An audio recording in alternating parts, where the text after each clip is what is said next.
Hi there, and welcome to the latest What's New webinar for the next release of Mission Control. So, version 1.72 is going to be available as of the 3rd of January. So, we're going to dive in and take a quick look at what's coming. So at a very high level, we've got a fair bit included in this release. So we've got a new feature on the milestone object that helps you manage agile projects. So we're referring that to as the sprint board. In addition to that, we've also got the ability to import an MS project file. You can now export and import entire project plans. We're adding in a single user component that you can drop onto the role page that lets you look at one person's role utilization figures. Similar to the action notification, there's now a checklist item notification email. We're also adding in the ability to set a limit for time tracking. So once it's gone to a certain limit, it automatically gets stopped on your behalf. Also adding in delegated approvals for both time logs and expenses, automating the redistribution of remaining hours on role allocation records, adding in a new project health check, and that project health check is also being made available within the project status report along with a few other enhancements. We've spent a fair bit of time re-optimizing the resource planner and a number of enhancements to the Gantt chart, along with a few other minor enhancements in other areas of the system. Okay, so just looking at the sprint board in a bit more detail. So it's really going to help customers that are using Mission Control for agile projects. So the sprint board lets you plan out an entire sprint. So one milestone equals one sprint. So you can build up the team that is working on the sprint. You can look at what's in the backlog and assign that over to the sprint, as well as providing a number of sprint analytics along the lines of burn down and velocity. So we'll take a look at that in a bit more detail later on. As I mentioned, MS Project, so you've got the ability to import MPP files. So you can import that at the portfolio level, the program level, or the project level. The ability to export or import entire project plans, so again, from that portfolio level or from the program or from the projects.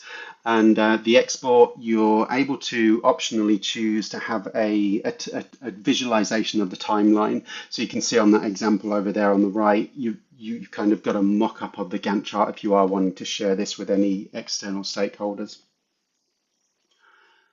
So the single user role utilization component, so this is a component that gets added to the role page.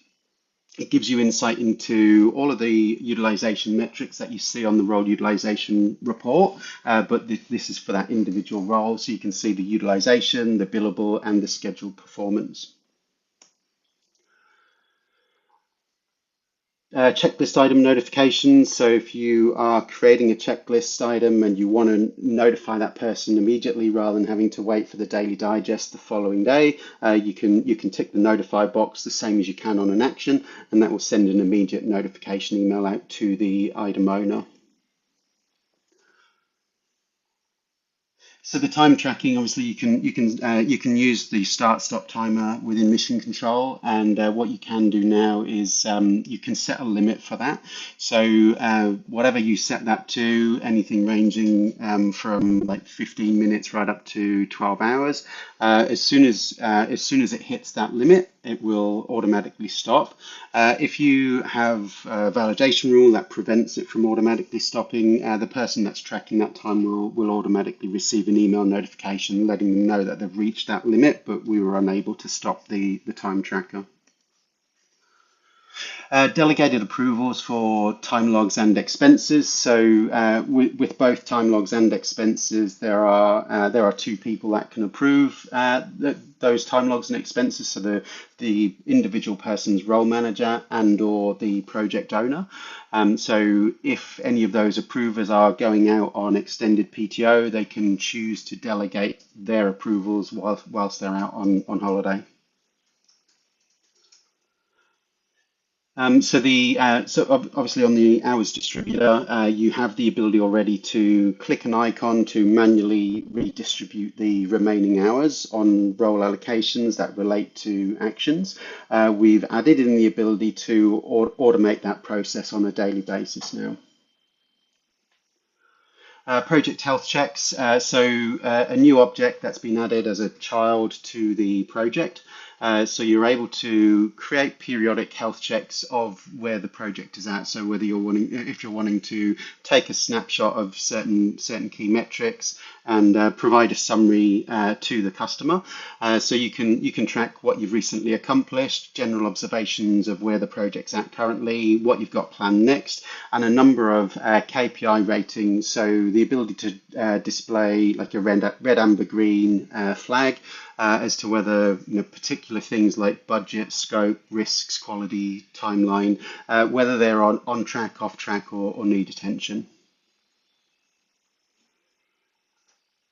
And a number of enhancements to the project status report, the main one being the ability to include that project health check. So you can include the most recent project health check into that project status report, so you're able to provide that narrative to the customer.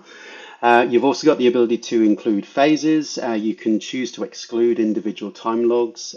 You've also got the ability to choose from one of 4 font types across the entire document.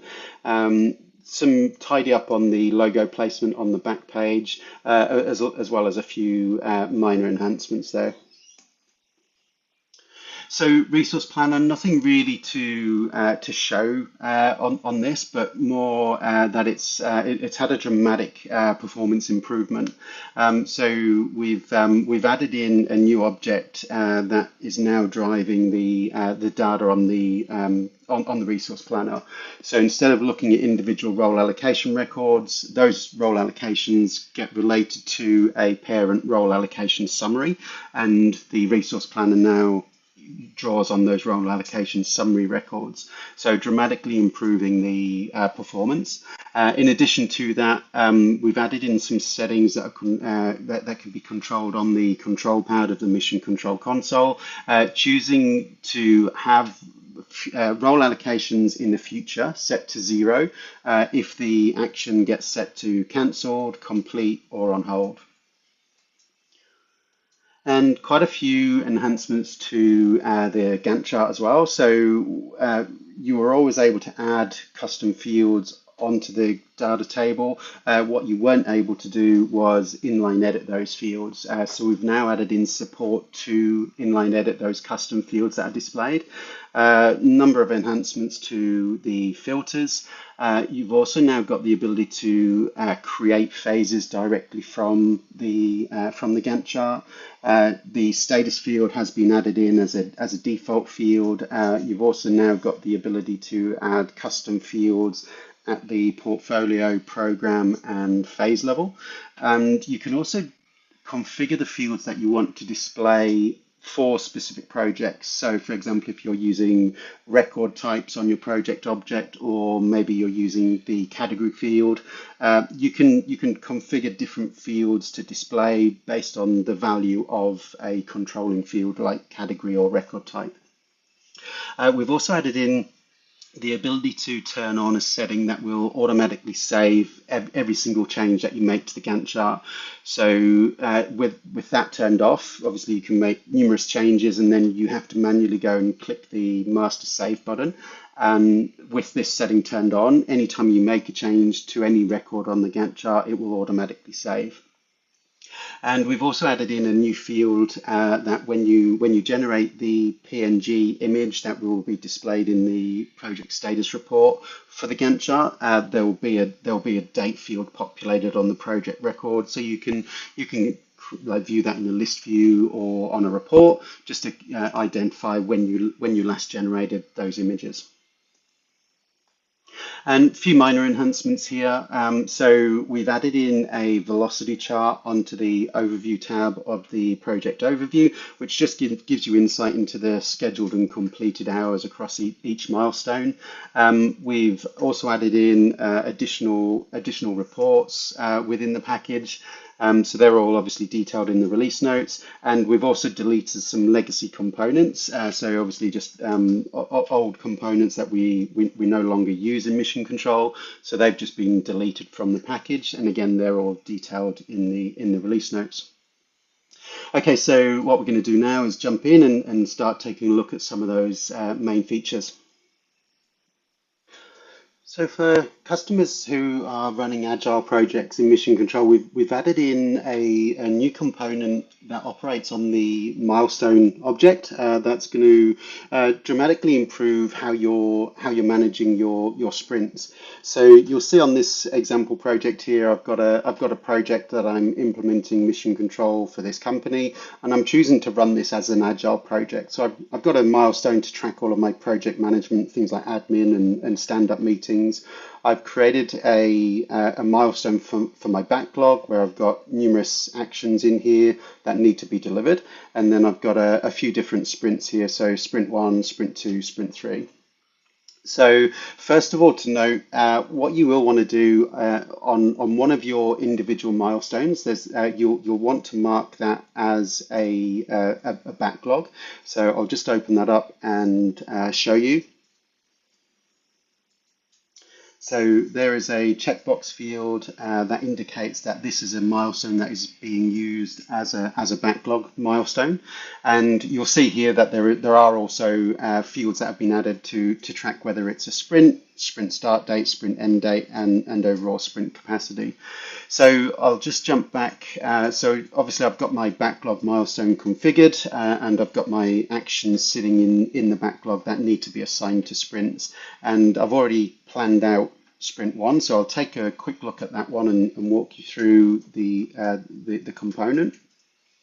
So the sprint board is a component that gets added to the milestone page. It has a number of subtabs. So the planning board, which is where you'll probably spend most of your time during the planning process, but then things like the whiteboard that you're familiar with, the checklist board. So they're components that allow you to track the progress on the work that you're doing, and retro board. And then we'll take a look at each one of these in a moment, with the sprint analytics being the last one. So if I just walk through the planning board, first of all, the first section is the sprint details. So this allows you to indicate whether it is going to be a sprint, and then you can set the sprint start date and end date. And one thing to note there, that anytime that you assign an action to the project from the backlog, it will automatically be rescheduled to start and finish on that date range. Now, it can be adjusted to be within those dates, but as soon as it gets assigned to the sprint, it will automatically be updated to reflect the sprint start date and sprint end date. So then we have our capacity charts, which shows us the overall capacity based on the team that we've assigned to the sprint.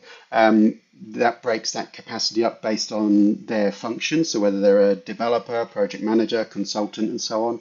And then you can also see the capacity for each member of the team. You can see the team below that. This is where you add the individual roles that will form the sprint team. So you can see what function they are, what capacity they've got, and how much of that has been allocated based on the work that's been assigned to them. Now, that sprint capacity is what's available based on their role availability minus existing work that's already been assigned to them.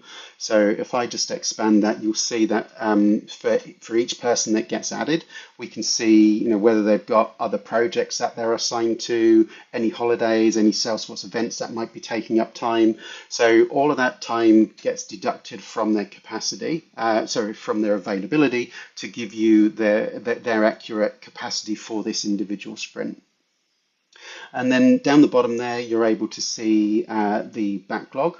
So that's the backlog milestone that has the checkbox set to true on this particular project. So here's all of the actions that are sitting in the backlog, and this is what's been assigned over to this sprint. So obviously you're able to use that to plan out exactly what's going to be done within this sprint. And we're going to build up sprint 2 in a moment. I'll just click over to show you. Obviously, the whiteboard is just filtered down to show you the actions within this milestone. Checklist board would also show you any checklist items. The retro board is in context of this individual sprint, so you're able to capture your learnings. And then the sprint analytics has things like the burn down chart and a number of velocity charts that give you insight into how well the team has performed. So overall velocity, how many actions were we able to complete? Velocity based on the total hours, so what was scheduled, what's been completed. We're tracking that by function and by individual resource there as well. Okay, so I'm going to jump over to sprint 2, which currently hasn't been assigned as a sprint yet. So you'll see that I don't have access to all of the additional information that we just saw on the other planning board. First of all, what I have to do is indicate that it is going to be a sprint, and I need to set my start date and end date. So this is going to be a 2-week sprint. So I'm going to just put in my start date and my end date, and then click on save. So as I do that, I get access to all of the other tabs here. Now, obviously, I don't have a team. I don't have a sprint team at this point. So what I can do is load in individual roles just by clicking the add row and adding those people. Now, if I want to use the same sprint team that I was using on sprint 1, I can just load those roles in. So I can say I can either go from an entire team that I've got configured in mission control, or I could go and look at an individual sprint. So I'm going to just grab the same sprint team that was working on sprint 1 on my project there. So if I load those in, so to say, what that will do is load the roles in, it will populate the charts for me, and it's automatically pulled in any existing allocations that they already have as well. So I can drill into that and see exactly what's been assigned to those people. So I can see that Colin's working on a couple of other projects. He might have some holidays, he might have some events that are taking time away from his capacity. So I get insight into his specific capacity that's available right now, deducting everything else he's already been assigned to. So then as I scroll down, obviously we've got no actions assigned to sprint 2 at this point. So I'm going to take a look at the backlog. So if I want to work on the scheduler, it's just a case of dragging it over and dropping it in there. I can grab multiple. So if I say, okay, well, I'm going to be working on all of these items, I'm going to drag those over and just drop them in. Now, as I do that, I've obviously, if I've already gone through and scoped out the effort, that will come over. I can adjust that. I can also start giving this work off to 2 people on the sprint as well. So if I say this is going to be done by Chris, so I'll just make changes. I'll just save those changes there. Okay, so all of that's been saved. So if I now scroll back up, you'll see that my capacity charts are starting to show of the capacity that we've got, how much of it has been allocated across the entire team, across the developers within the team, and across the individual resources. It's also showing up there. Obviously, I've got a couple of actions that haven't been assigned to a member of the sprint team, so that's just giving me that notification there. So if I scroll down, I'll see that information. So obviously I'd want to make those changes. So reassigning from these placeholders over to named individuals. And then I just need to save that sprint team there as well. So I've ultimately now got my entire sprint planned out. I would obviously just keep adding more and more work from the backlog to make sure I was filling up my capacity. But all in all, Sprint Board should give people a lot more functionality in one place to help them manage their sprints more effectively. So we've also added in the ability to import an MS project file. So you have, for a long time, you've been able to export a mission control project plan into MS Project. We've now added the ability to do that the other way around. So if you have been given an MPP file that you need to bring into mission control, you can now import that. So it's important to note that you can only do that from the standalone Gantt chart. The import features aren't available from the Gantt chart on the project overview. But just before we do that, I'm just going to show you an example that I'm going to be importing. So that this is just a PDF example of the MPP file I've been provided. So it's showing you that I've got a project, I've got some milestones, I've got some actions and checklists, and you can see there are dependencies included in there as well. So that's just a PDF of the file. I do also have the MPP file, which we're going to import now. So first of all, go to the standalone Gantt chart and click on the import export button. So this gives me access to all of the import and export features. And so the MS Project import feature, a few things to note here. First of all, I'll select the file that I'm going to be using.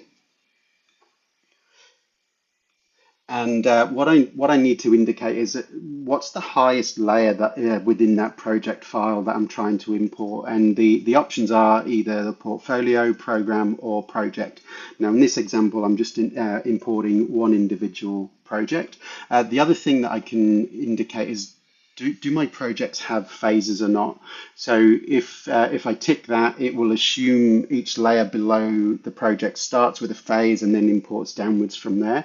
Now this project, this file that I've imported doesn't have phases, so I'm going to leave that false. So I'm just going to click on import. So what that will do is take that file and import it as a draft project plan on the standalone Gantt chart. So it's copied the project, the milestones, the actions, the checklists. It's copied in contributors. It's created all of the dependencies that exist on that project plan as well.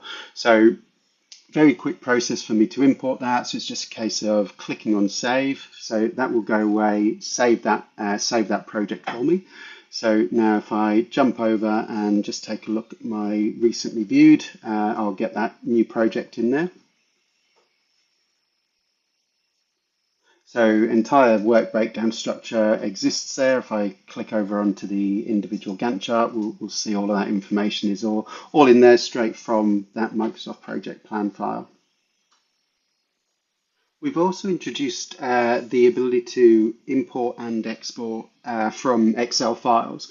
So I'm on an individual project here, so by going to the Gantt chart, I'm going to access the export feature. I'll show you on the standalone Gantt chart how you can also use the import feature as well. So on the Gantt chart here on the project overview, you'll see that I've got a project, some phases, milestones, actions, and checklists. So if I click onto the import export button, you'll see that I've got the Excel import feature. So we're going to walk through both examples here, but you'll see that there's an option to include the timeline. So I'm going to leave that false first of all and just click on export. So what that's going to do is export the Excel file for that project. So we'll just open that up and show you. So I'll just quickly shorten all of the columns here. So there's no customization that you can do to this. These are the fields that can be included, but you'll see, so it brings in the work breakdown structure code, it brings in the layer of the project plan. So whether it's project, a phase, a milestone, you can see the names of all of the individual records, who the owners are, the status, start date, end date, and the hours scheduled, and so it's hours scheduled billable and hours scheduled non-billable. Now you'll see that's where it stops. So what I'm going to do is just go back to that project and click on that export again. And this time I'm going to choose to include the timeline. So I'll just go through that process again.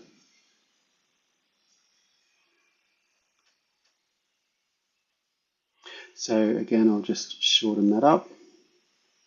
So all of the data columns are the same.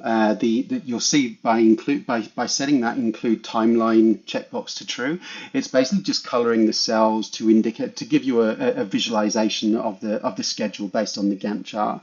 So now obviously any changes I make to these dates don't impact this. It's just a static representation of the Gantt chart at the point in time of exporting that.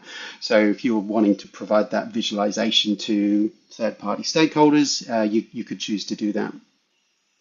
Now, if I go back to the to mission control, and I'm just going to go onto my standalone Gantt chart. So the options here obviously give me access to the import functionality as well. So what I'm able to do is import a project, or I could import a program or a portfolio. So I'm just going to go and choose the file here. So I've got a portfolio here that's available, and so if I open that and click on the import button, so what that does is looks at the content of the file, and it will import all of the records. So if I scroll up here, so you can see it's importing the portfolio. It's actually got two programs within that portfolio, and what the first program has two projects, the second program has one. So it's importing everything from that file. So if you are looking to import an entire project plan, you could very quickly create it in an Excel file and then ingest it straight into Mission Control through that import process. Taking a quick look at the structure of the import file. When you're creating that import file, you need to manually set the WBS code and the layer. So you'll see here that I've started off at 1 for my portfolio, given it the name, who the owner is, the status, the start and end dates, and the hours scheduled, billable and non-billable. So then the layer below that obviously is a program. So I put in 1.1 to relate a project to that program. That then becomes 1.1.1 and so on for the milestones, actions, and checklists. So then when I get to the second project, that relates to that program. So that becomes 1.1.2. And then subsequently all of the milestones and actions that relate to that have the WBS as one level down, and then the second program becomes 1.2, so we know it relates to that WBS1 portfolio. So your file can start at the portfolio level, it can start at the program level or the project. So you're able to control the layers and the WBS relationships within the file, and then they'll get factored in when you're importing that file. So the role utilization report that is available from the management pad on the Mission Control console gives you access into the utilization and billable performance of all of the roles within Mission Control. Now, not every customer wants to give full access to that role utilization report to every single person on the team, but they do want those team members to be aware of their own individual role utilization. So what we've added in is a single user component that can be added to the individual role record. So you'll see here I've got it added on to my role record here, just over on the right hand side. And you've got options to look at daily figures, weekly, monthly, or quarterly. So it's giving you some charts showing you this period and last period for your total hours and also for your billable hours. And then you can see the data table below that. So it gives you the insight that is available on the role utilization report, and it uses the same settings. So if you've chosen to hide any of the individual elements like scheduled performance or billable performance, the same information will be hidden from this component as well. Obviously, what this allows me to do is get insight into how I'm performing against my individual targets without having to take a look at anyone else's information. So I can see there that I met my total hours, I met my billable target last week. I can also see my overall performance for this week so far as well. So again, toggle between daily, weekly, monthly, and quarterly, and whatever I have that set to will be persistent. So if I want to keep an eye on daily figures, I could leave it as daily, and then every time I come back to the page, it would always display daily information. So that's a component that you can choose to add in to the role page via the Lightning App Builder. Similar to how you can issue a new action notification email when you create a new action, you've now got the ability to do the same thing on the checklist item as well. So just one field to highlight on the role record. In order to receive a checklist item notification, the person's role record needs this field set to true. So receive new checklist item notification. And then when you're creating new checklist items, you'll see there's a notify checkbox. So if that field is set to true, when you create the record, the person that is specified as the item owner will immediately receive a notification that looks similar to this. So provides them details of the high level information around the checklist, and then the details around like what action does it relate to, what project, what the start and end dates are, and then what the detail of that checklist item is. Within Mission Control, wherever you're logging time, you're able to leverage the start-stop timer functionality. And previously, that would just continuously run until you stopped it. What we've added in now is the ability to set a maximum duration. So on the control pad of the Mission Control console, within the project automation settings, there's a new setting here, restrict time tracking maximum duration. So if you enable this setting and set a duration, so the duration ranges from 15 minutes up to 12 hours. So that being enabled will as soon as the time log has reached that amount of time, the stop timer functionality will automatically take place. So, for example, let's say you've got that set to 4, so you start tracking at 12 p.m. and let's say it's still running at 4 p.m. If you haven't manually come and stopped it by 4 p.m., the system will automatically stop that for you. Where you may have configured something that prevents that from automatically being stopped. So for example, you might have a validation rule that means the user has to do a specific thing to the time log in order to stop it. So if we're not able to automatically stop it, the user who is tracking time will receive an email notification letting them know that they've reached their limit, but that we haven't been able to stop it, and they should go and stop it themselves.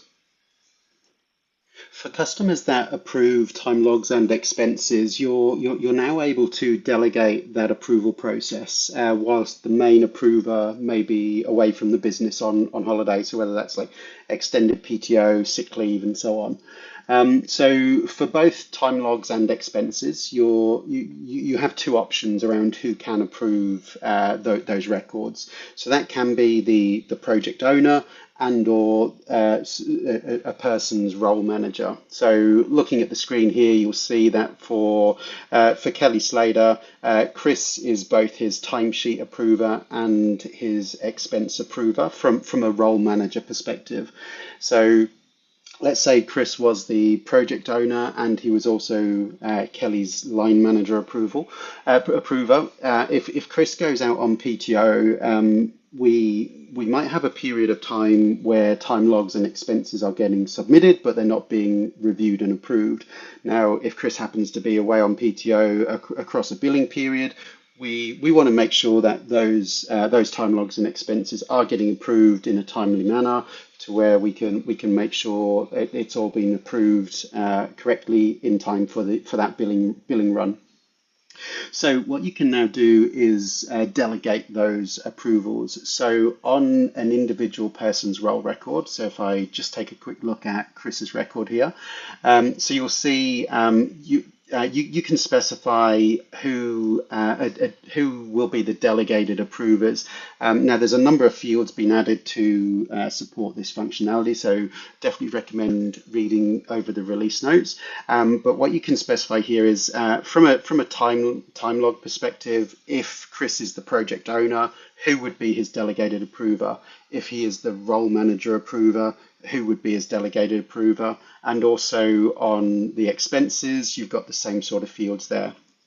So, main thing to note as well, if you are wanting to use this delegated approval process, you will need to activate this setting on the control pad. So, in the custom settings section, you would need to enable delegated approvals and set the time of day that you want this process to run. So, I'm gonna set it to 6 o'clock here.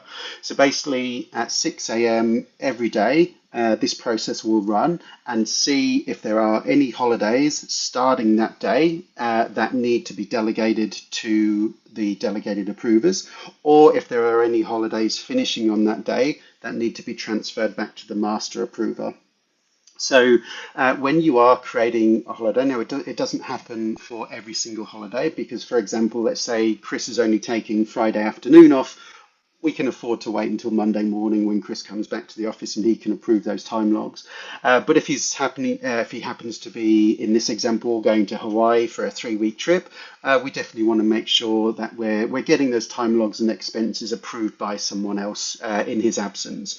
So when Chris is creating his holiday record, he can choose to say, does he want any time logs where he's the project owner? Does he want those delegated? Any time logs where he is someone's role manager? Does he want those delegated? And same for expenses as well. So you can choose for the 4 scenarios. Do you want to delegate that approval? Now, on this basis, on the 6th of January, what would happen is whoever is set as the delegated approver for all of these scenarios would be set as the approver for that period of time. And then on the 24th, when Chris returns to work, everything that would be, those delegations would be removed and Chris would be reset as the master approver. So what happens during that transfer is if there are any records that are pending or submitted that are requiring Chris's approval. So let's say on the 6th of January, if Chris hasn't managed to find the time to approve time logs and expenses, they would get transferred to the delegated approver. And then when he returns to work, the similar thing would happen. So if there are any time logs and expenses currently sitting with a delegated approver and they haven't had time to do that, they would get transferred back over to Chris as well. And when the delegation period starts, that delegated approver would receive an email notification that would look similar to this. So it lets them know that they're now the delegated approver for this person from a particular period of time, and it shows you, what projects so from a project owner perspective, you've now been delegated approval on these projects. For role manager approval for timesheets, you've been delegated as the approver for these people, and similar on the expenses from a project owner and role manager perspective as well. So few different scenarios there. Would strongly recommend you read the release notes because there's a lot more detail covered off in there as well. But you definitely able to leverage that delegated approval process to ensure time logs and expenses continue to get approved in a timely fashion during someone's extended leave. So on the hours distributor, which is available at the project, the milestone, the action level, there's an icon on there that allows you to redistribute remaining hours. So, for example, if I have been assigned 4 hours on Monday, Tuesday, Wednesday, Thursday, Friday, but I've only managed to complete 2 hours on Monday and Tuesday, what I can do is come to the hours distributor on the Wednesday and redistribute remaining hours. So what it would look to do is look at the difference between the hours scheduled and hours completed on the Monday and Tuesday. And if there is a balance remaining, it will redistribute that across the remaining days. So that happens when you click this button here. Now that's obviously that's been there for a number of releases, and but it requires manual action to go into each of your projects and click that. So what we've done is added in a scheduled batch class that will do that automatically for you. So over on the control pad within the role allocation automation settings. there's now a new setting that you can enable. So it's referred to as automatically redistribute remaining hours. So you set that set that setting to true, and you choose a time of day that you would want that to happen. So again, let's say I'm going to schedule that to happen at 7 o'clock in the morning. So every day, what that would do is it would replicate you manually going to those projects and clicking on that button. So it will do that redistribution of those remaining hours every day for you. We've added in a new object that sits underneath the project object that allows you to capture a health check of a project. So you'll see here, if I click onto the related tab, I've got the project health check related object. So I'm just going to open this up. Well, first of all, let me click through to it to show you. So you're able to specify, obviously, the date that you created the health check. The key things that you can specify are what did you accomplish last week? What what have you, what are the overall project observations? How is everything going? And then what have you got planned for next week as well? In addition to that, you can also track a number of different metrics around how are certain areas of the project performing in terms of, are they on track, are they off track, or do they need attention? So you'll see now you don't need to track all of these. If, for example, if you're not using risks and issues, you could just remove those from your page layout. You wouldn't need to worry about them. But you've got the ability to track the overall status of the project, the scope of the project, whether the budget is on track or off track, resources, schedule, quality, risks and issues. So ultimately creating a snapshot report of how things are going on the project at this point in time. So it's just a case of, so if you want to create a project health check, you would go to the project, click on the related tab, and then click on new. So that's obviously going to allow you to set the date. It will default to today. You put in, what did you accomplish this week? What are my overall observations? What have we got planned for next week? And then go through each of the values. So as I say, the three options are on track, off track, or needs attention, and each one of those will display a different red, amber, green icon. So create that, and idea being that you might create a weekly project health check that you'll see in the next section when we cover off project status reports. You can choose to include the most recent project health check in that project status report update to your stakeholders. We've made a number of enhancements to the project status report. So following on from the project health check feature we've just covered, one of the updates is you can choose to include the most recent project health check in your project status report. So on the project, there's a number of fields here that you can use to configure how that project health check will display. So first of all, you can choose to include the health check. And then you can choose, whether you're including each individual section of the health check, so the accomplishments, the observations, the planned activity, and then all of the individual RAG ratings, so red, amber, green ratings. So do I want to include the status RAG, the scope RAG, budget RAG, and so on. So obviously I've got everything turned on here. So if I take a look at my project status report, so it comes immediately after the front cover. So it will show the most recent project health check, and it shows obviously what was accomplished this week, overall project observations, and then what's planned for next week, and then each of my individual metrics and ratings. So able to keep the customer up to date with a narrative around what we've been doing, what we've got going on the following period, and how we're feeling the project going overall. And obviously each week we could be creating a new project health check to provide an up-to-date summary with what's been going on. The next enhancement that's been made to the project status report is the ability to include phases. So that previously didn't exist. So you'll see this project has phases on it. So on my project status report, you'll see that now we've just added in the layer to include phases. So that's something that you can choose to optionally include or exclude. And if you exclude the phase, the milestones will still appear. You would need to exclude those separately, but you've now got the ability to include phases.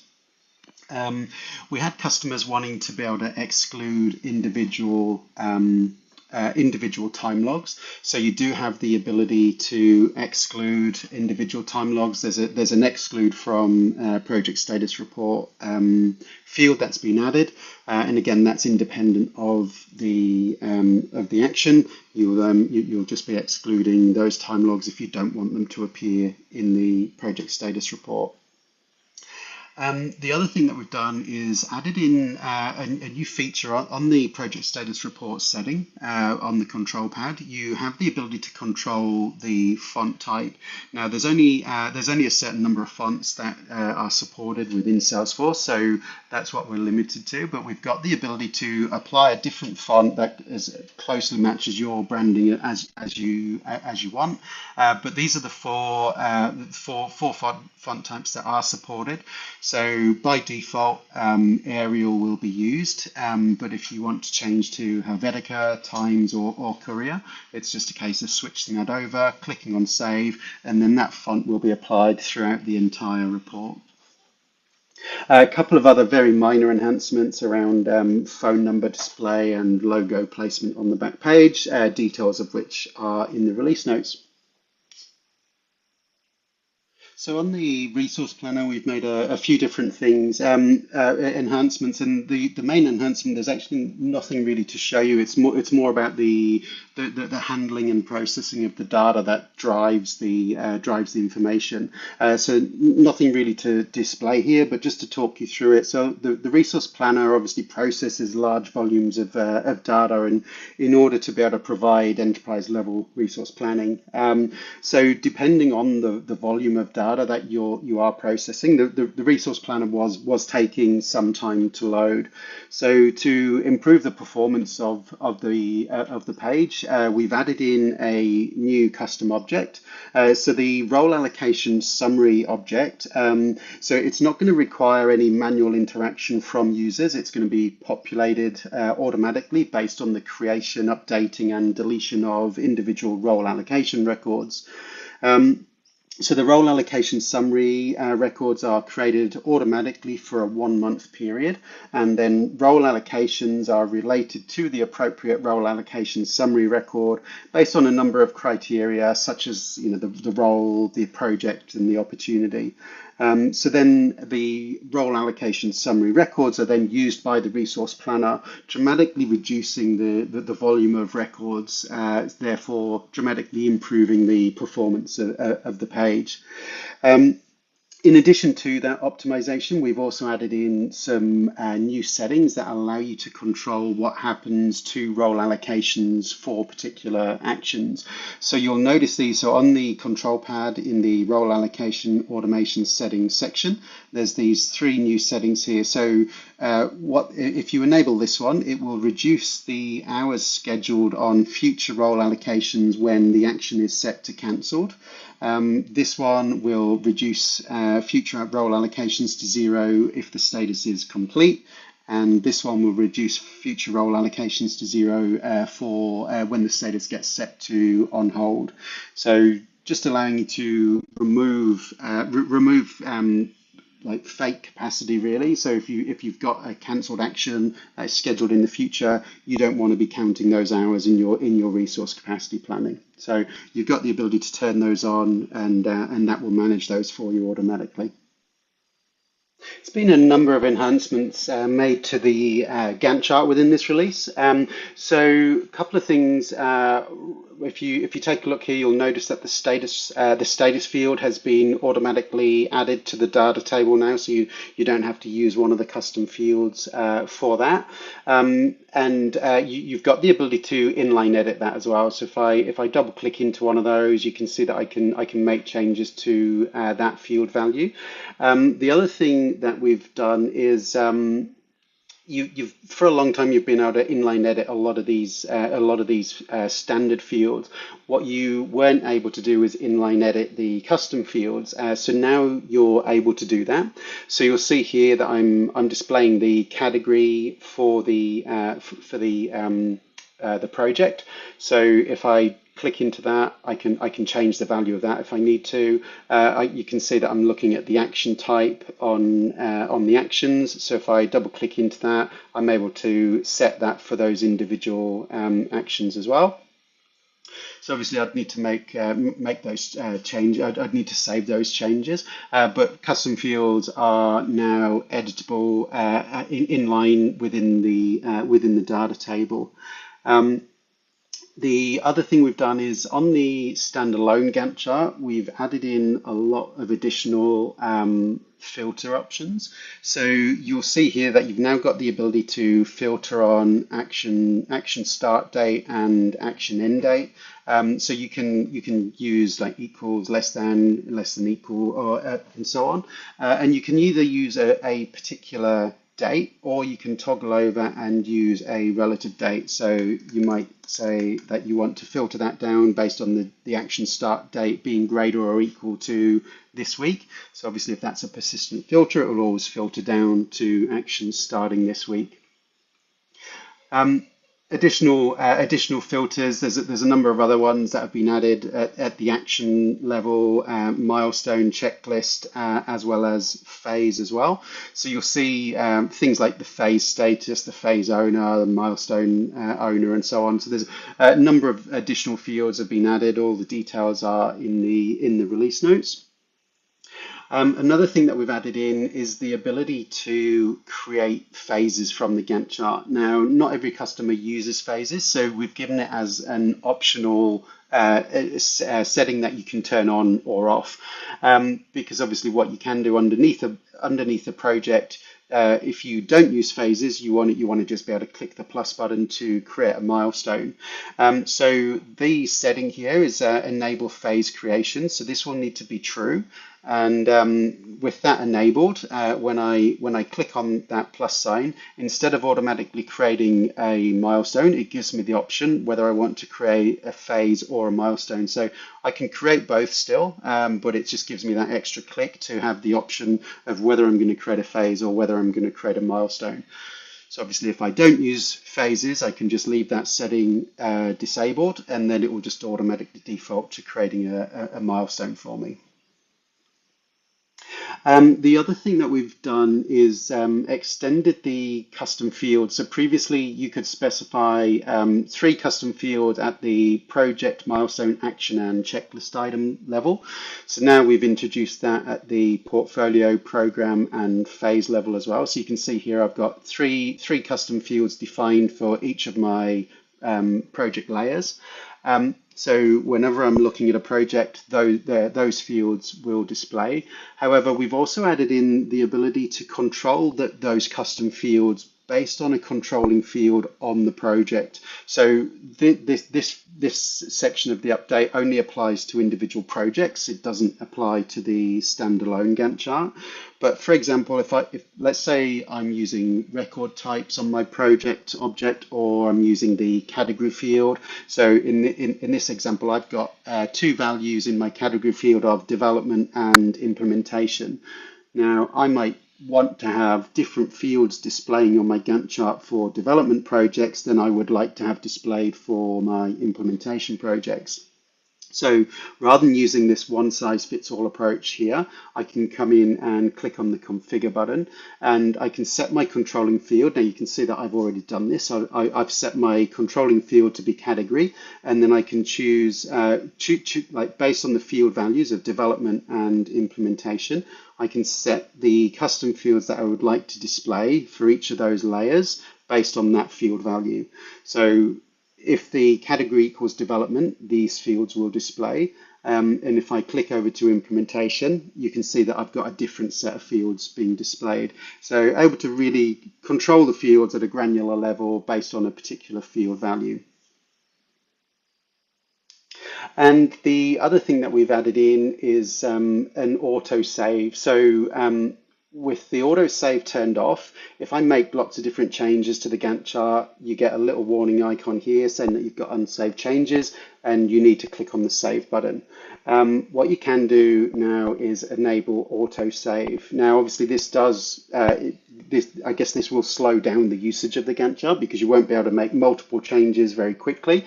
Each one would have to be saved as it's done. But if I enable that setting and click on update, so now anytime I make a change, that will automatically be saved. So you can see that's saving for me. So I'm not going to make a bunch of different changes and forget to click save and then lose them all. Everything will automatically be saved as and when I do it.